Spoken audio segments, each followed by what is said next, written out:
Pour pouvoir juger de l'adéquation d'un type de gouvernance ou d'une politique de soins de santé, on devra s'intéresser au type de système dans lequel le processus de gouvernance se développe ou la politique de soins s'applique. Nous différencierons ainsi un système simple et un système complexe. Mais d'abord, revenons sur la définition d'un système. Un système est constitué d'éléments, acteurs et actions, en interaction. Ces interactions constituent un processus qui se qualifie en fonction d'enjeux et de buts. Leur atteinte se documente au travers de variables de sortie ou d'output. Le processus est influencé par des variables d'entrée ou d'input. Le système lui-même évolue dans un contexte. Dans un système simple ou compliqué, le changement est souvent prévisible et linéaire. Une voiture, une montre, un vélo sont des exemples typiques de ce type de système. Ces systèmes peuvent être facilement reproduits avec un plan qui décrit toute cette partie et leurs interconnexions. Par ailleurs, on peut aussi facilement suivre et prévoir leur évolution au travers d'indicateurs quantifiés, éventuellement replis dans un tableau de bord. Cette approche a souvent prévalu et prévaut encore dans de nombreux projets de renforcement des soins de santé. Le plan se synthétise alors au travers d'un cadre logique et l'évolution du projet se suit au travers des indicateurs dits objectivement vérifiables. Parfois, les variables d'entrée sont elles-mêmes influencées par les variables de sortie, créant ainsi une boucle de rétroaction qui influencerait la dynamique du système. Imaginons un professionnel de la santé devant réaliser ses actes techniques. La performance de ces actes techniques, l'output du système, dépendra notamment de la confiance qu'a le professionnel dans la performance de ses actes, l'input du système. Or, la confiance qu'a le professionnel dépendra elle-même des succès engrangés dans la performance des actes techniques, enclenchant ainsi une boucle de rétroaction. Dans les cas où cette rétroaction existe, on dira que le système est complexe. La dynamique de changement sera plus difficile à prévoir et non linéaire. Des exemples de ce type de système sont des organismes vivants tels que des animaux, des hommes, etc. ou des systèmes sociaux tels que des organisations, un hôpital, une structure de soins primaires, un ministère de la Santé, un État-nation, un groupe culturel, etc. Ces systèmes sont plus que uniquement complexes. Ils sont des systèmes complexes adaptatifs. Bzek et Greenhalgh les ont définis comme un ensemble d'éléments qui ont la liberté d'agir de façon pas toujours prévisible. Leurs actions sont interconnectées avec boucles de rétroaction de telle sorte que l'action d'un agent change le contexte pour les autres agents. À l'opposé d'un système simple ou compliqué, ce type de système ne peut être reproduit avec des plans. On peut tout au plus soit les observer dans le temps, soit mimer leur comportement au cours du temps.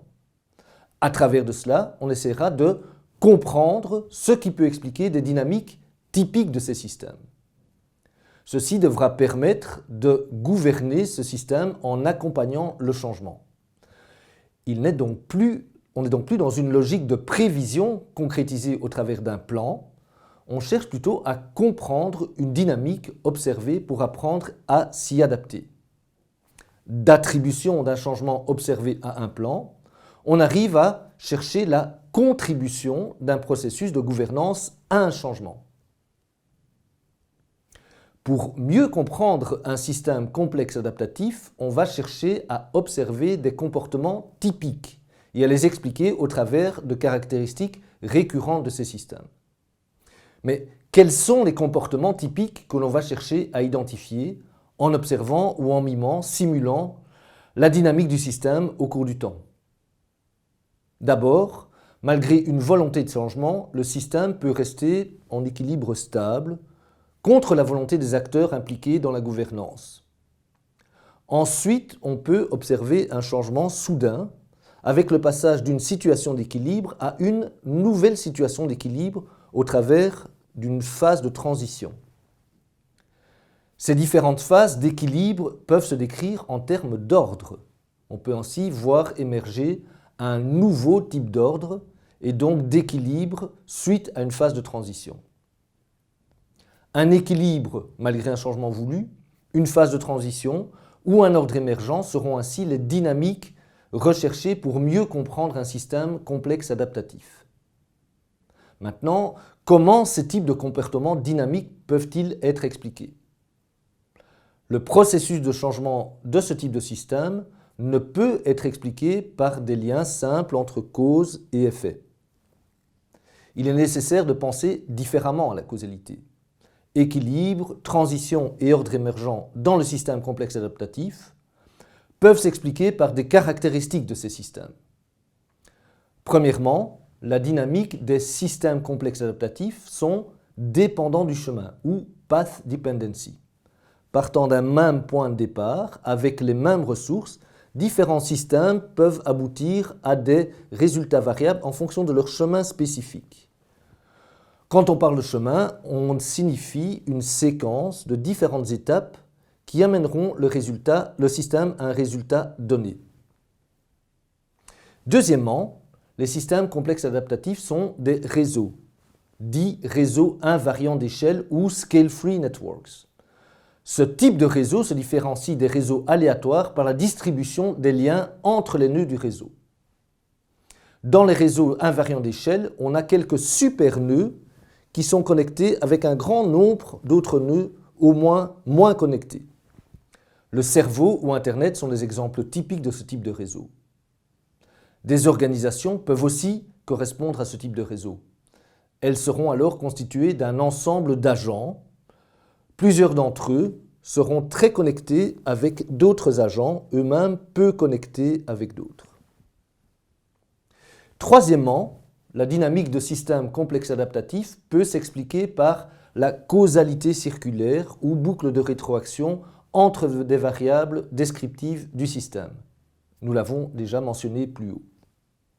Finalement, un système complexe adaptatif coévolue avec son contexte. Cela veut dire que l'évolution d'un système complexe adaptatif influencera l'évolution du contexte et vice-versa. Pour accompagner le changement de ce type de système, un plan et des indicateurs objectivement vérifiables ne seront pas appropriés. Nous utiliserons plutôt une série d'hypothèses dont l'exploration nous permettra d'apprendre sur le système. L'articulation entre ces séries d'hypothèses constituera une théorie de changement.